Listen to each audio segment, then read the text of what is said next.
Hey guys, welcome back to Electrical Car Repair Live. Our mission at the garage is to save you guys as much money as we can. That's why we make these absolutely free videos and we teach you how to fix your car for free. Let's go ahead and start on it now. So let's explain how to fix that now.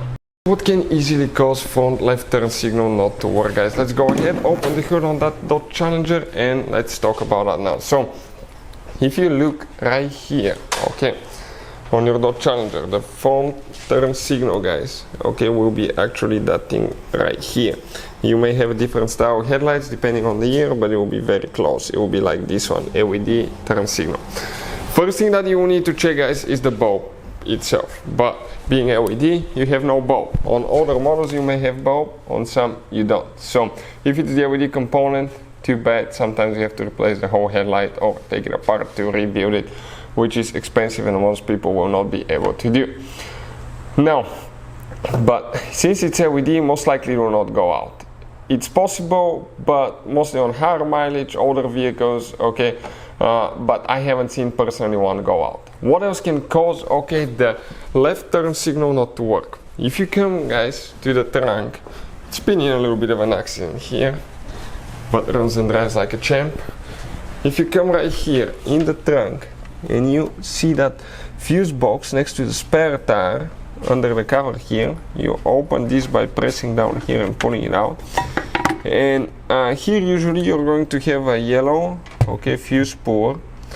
The thing that you will need to check, guys, now will be fuse number 6, which will be 1, 2, 3, 4, 5. Fifth fuse, 40 amp fuse. Count, even if you have an empty spot, count it as well. The fifth fuse, but it's actually fuse number 6. Spread that yellow thing on top in the middle and pull it out. It's very likely, okay, that your fuse, okay, your fuse is bad, guys. Now, you can often see the fuse through the glass and find out if it's good or bad, but not always.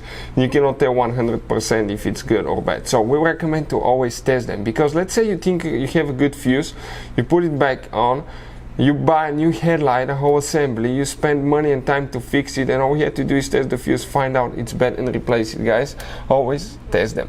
We'll put a link to a special video that will teach you how to test fuses and relays. That way you don't have to waste your money. And if you need to buy replacement fuses and parts for a good price, okay, and quick shipping, guys, okay, we will share the link in the description of the video below where you can get them from.